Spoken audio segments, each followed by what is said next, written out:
This video is sponsored by V-Guard. Rajiv जी, अब India गठबंधन का क्या होगा? राजीव जी, 3 बड़े राज्यों में जनता ने जनादेश दे दिया बीजेपी के पक्ष में। राजीव जी, देखिए, एक बात बिल्कुल साफ है, ये बहुदलीय लोकतंत्र है, सभी दलों की भूमिका है, लेकिन जिन 5 राज्यों में चुनाव हो रहे थे, निसंदेह वहां कांग्रेस 5 राज्यों में मुकाबले में थी, 4 राज्य में भारतीय जनता पार्टी अपनी किस्मत आजमा रही थी। मैं कहूंगा तेलंगाना में उन्हें उम्मीद से ज्यादा मिला, तेलंगाना में वो कहीं नहीं थे।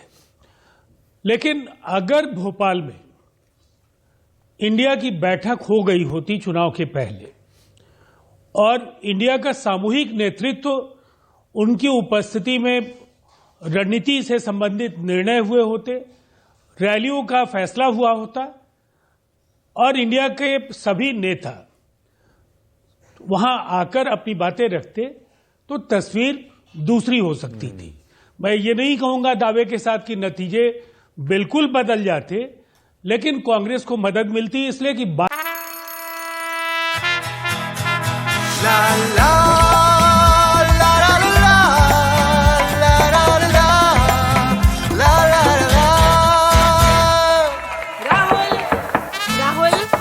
तन के साथ मन को जगाओ वी-गार्ड वाटर हीटर्स के संग। वी-गार्ड बाकी दलों की मध्य प्रदेश में समाजवादी पार्टी की थोड़ी जो उत्तर प्रदेश की सीमा पर जो निर्वाचन क्षेत्र है वहां जो भी भूमिका थी, इसका पूरा लाभ कांग्रेस को मिल रहा था। इसलिए मुझे ऐसा लगता है कि ये एक आत्मघाती कदम कांग्रेस नेतृत्व का था आखिरी समय में भोपाल की बैठक को स्थगित किए जाने को लेकर। अब मैं एक बात कहूंगा, देखिए, ये जिन 3 राज्यों को लेकर अभी हम बात कर रहे हैं, चूंकि मैं मिजोरम हिमंता बिस्वा शर्मा के थोक दल बदल या उस पर मैं नहीं जाऊंगा, इसलिए कि जो चुनाव हुए हैं वहां एनडीए की हार हुई है। तो ये 3-2 का मुकाबला है, 3 आप जीते, 2 आप हारे। तो अब जो बड़े राज्य हैं 2, वहां आपकी बड़ी जीत हुई है, लेकिन देश में केवल उत्तर भारत इस तरह का वर्गीकरण किए जाने का मैं औचित्य नहीं समझता हूं।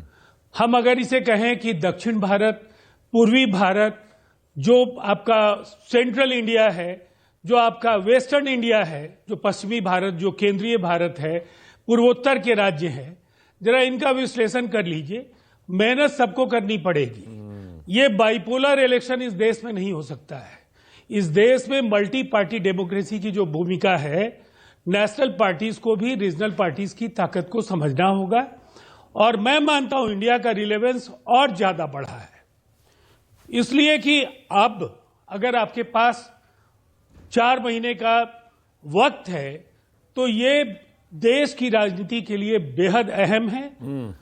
जो 3 राज्यों के नतीजे पिछले लोकसभा चुनाव में, जहां राज्यों में बीजेपी की हार हुई थी, लोकसभा चुनाव में वहां उन्हें बड़ा जनादेश मिला, तो हम उन राज्यों में भी बड़े बदलाव की ओर बढ़ सकते हैं। नतीजे हमारे अनुकूल हो सकते हैं। बेहतर समन्वय, अच्छी रणनीति, सामूहिक नेतृत्व, एक व्यवस्थित सांगठनिक ढांचा, बहुत बढ़िया, और कॉमन मिनिमम प्रोग्राम। मुझे ऐसा लगता है जो आने वाली जो तस्वीर है, इसमें सबको सबका सम्मान करना होगा, और कुछ भी ऐसा नहीं है असंभव कि वो नहीं किया जा सकता है। बहुत बढ़िया। इस देश में बदलाव की गुंजाइश आज भी बनी हुई है। कांग्रेस कहीं ना कहीं मुकाबले में 19 पड़ी। अपनी उपलब्धियों को नरेंद्र मोदी जी के चेहरे के जरिए बीजेपी पहुंचाने में सफल रही, और इसीलिए वो बधाई के पात्र हैं। बहुत बढ़िया। जीत बड़ी है। इस जीत को, लेकिन हम ये नहीं कह सकते हैं कि राष्ट्रीय परिप्रेक्ष्य में ये कोई ऐसा जनादेश है जिससे 2024 में आप हैट्रिक की उम्मीद करें। मुकाबला आगे और भी कड़ा होगा। बहुत बढ़िया, बहुत बढ़िया। आनंद दुबे, आप भी।